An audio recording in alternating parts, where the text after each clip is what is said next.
Okay, so now that the knife that I'm gonna try to sell, is gonna be sent out to get heat treated, during that time, it's gonna take like a month. But during that time, I'm gonna try to do something else. So I'm gonna make a walking stick for my mom. The idea started, and my hands are dirty from I just came out of work.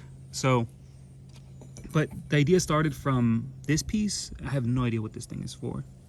So it's brass, which is like really nice. And she showed it to me. I don't know if she got it at a flea market or found it. I don't know what. But I told her I could actually make like, in my mind, a nice walking stick out of this. So she was okay with it. She doesn't need a walking stick, but they do go out on walks, and it'd be nice if she uses it. So I'm gonna try to make a nice one and see how it goes. And I'm gonna preface this by saying, so this is not a weapon. It's just gonna be a walking stick.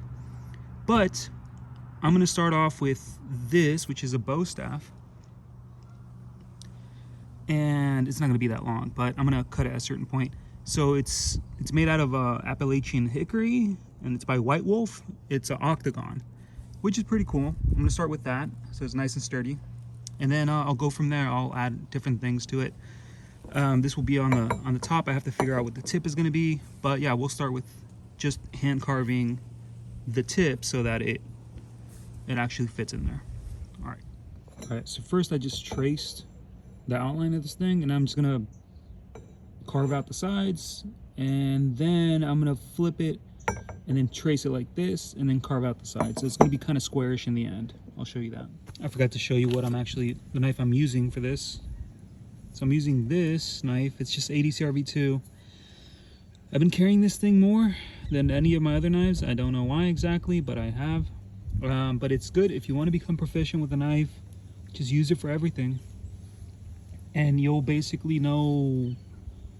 You'll get used to the length, the weight, everything. You'll be able to hit things with the tip if you want to, or hit it with the belly, hit it with the curvature. So yeah. So what I'm doing right now is I'm basically just taking this and just keeping it straight. Let me actually put you on the other side.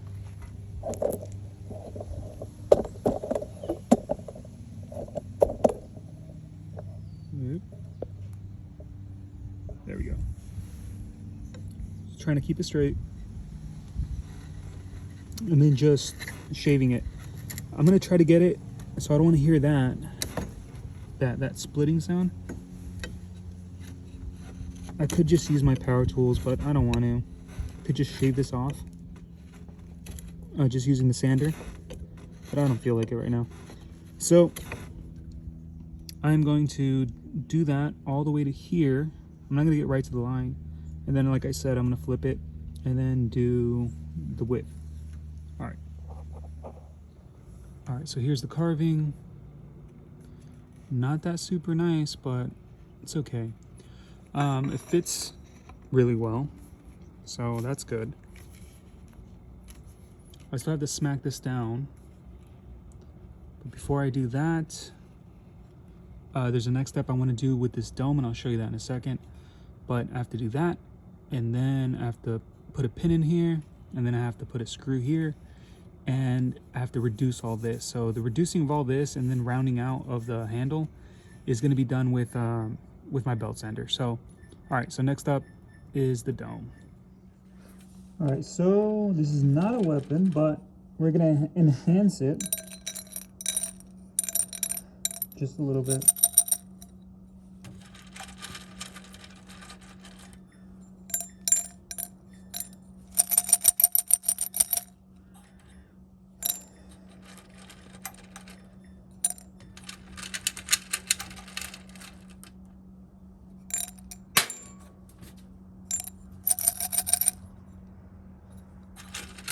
And then after this, we're gonna melt these in a second. I'll show you that too.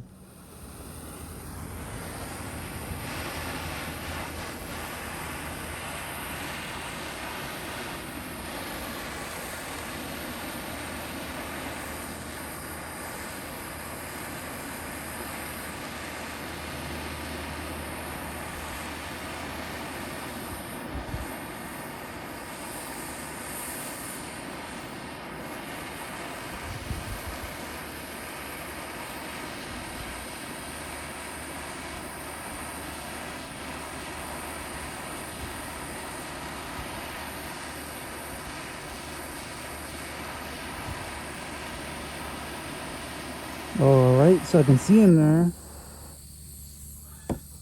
and it's fine. So now I just gotta have it upright.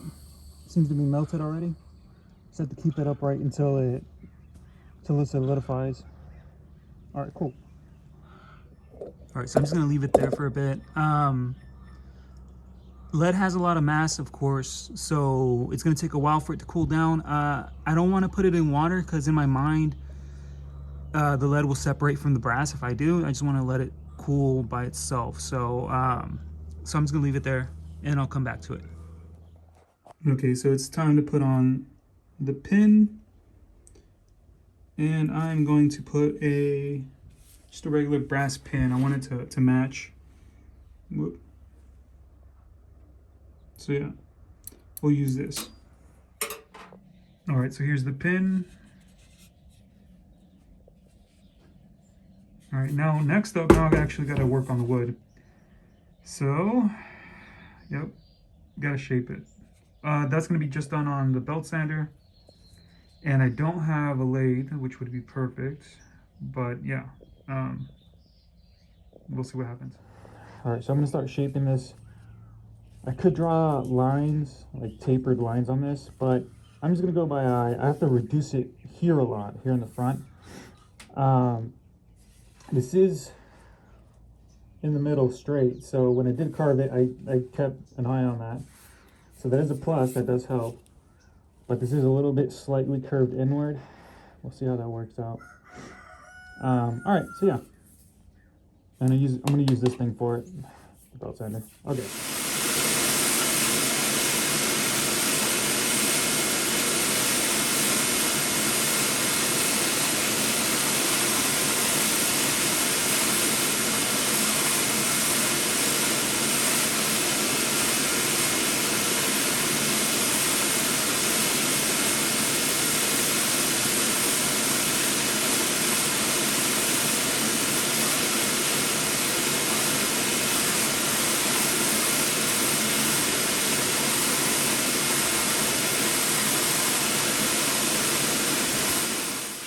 All right, so I think I'm gonna just leave it at this thickness.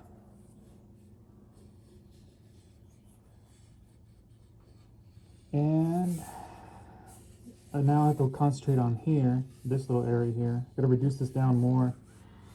Can't really do it with this because the edges will cut into the sides. So I just gotta reduce it by hand and then just by file and stuff like that. I could have done it without this, but then I wouldn't really know exactly where to stop. And then also, if I didn't pin it, it would just give me like, it could move or fall off and stuff like that. So I decided to just pin it and then just do it by hand. So that's what I'm gonna do now. This wood, see all those lines and everything? This is gonna be beautiful actually. Once I sand it down to like 400, we'll see. All right, just to show you what I'm doing. So here's a little bit bulbous, just a little bit. So I'm gonna reduce that, and then I'll flip it, and then just go around. Here I got closer, here, but I'm probably gonna just leave it that much all around. So I think that's fine.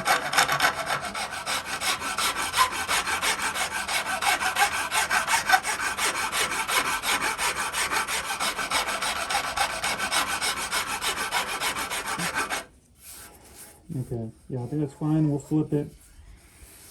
Keep doing that. All right, so I decided to leave it a little bit bulbous on the end with the brass piece. You'll be able to notice that just a little bit.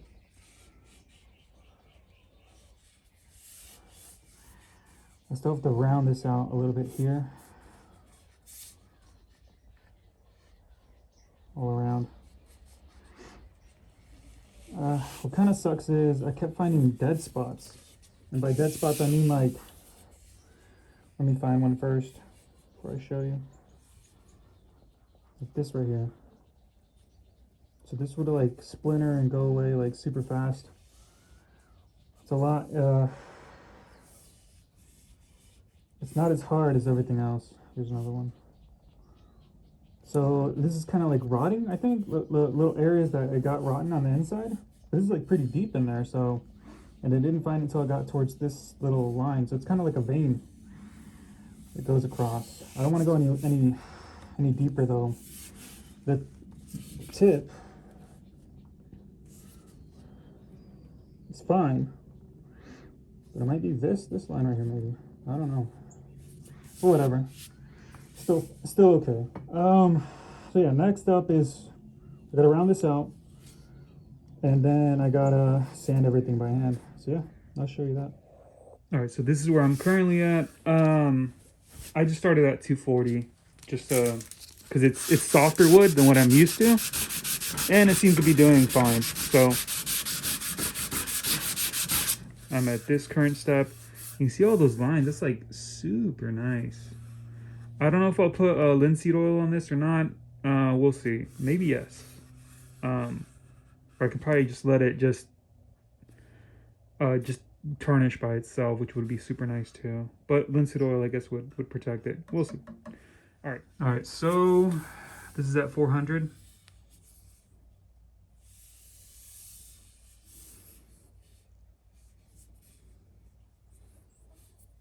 Pretty straight.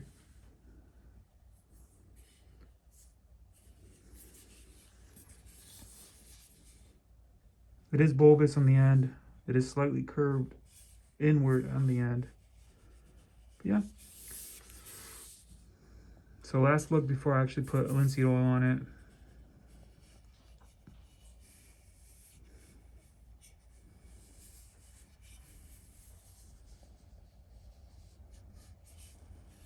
All right, cool. We'll see how that looks. So this is filled with lead up until here. I first just did it to here. I didn't want it to be too heavy, but I was afraid that after some time it will detach and just start moving, jiggling and stuff. So I ended up just going all the way to here. I kept adding lead until I'm looking at it with the flashlight until it got to here, to this point. All right, so let me put linseed oil. I still got to find a screw for here. It rattles a little bit because of that. So got to find a screw. But for right now, so linseed oil. All right, this is the first coat. So I've used boiled linseed oil for hardwoods, and they don't seem to work that well. I think it's just because the hardwood doesn't really absorb it that much. But this seems to be a lot softer, so I think it should work.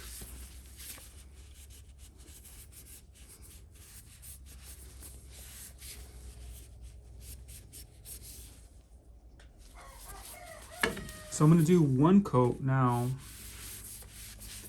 and then I'm going to wait a little bit and then do another coat later. Oop. See how that looks later. All right, so here it is finished. So this is with 2 coats of linseed oil. It looks nice.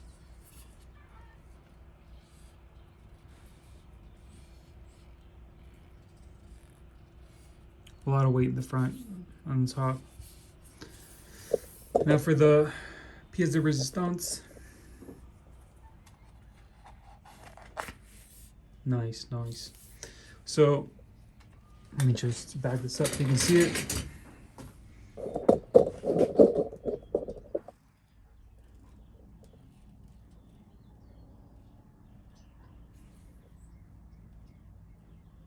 Nice, came out nice.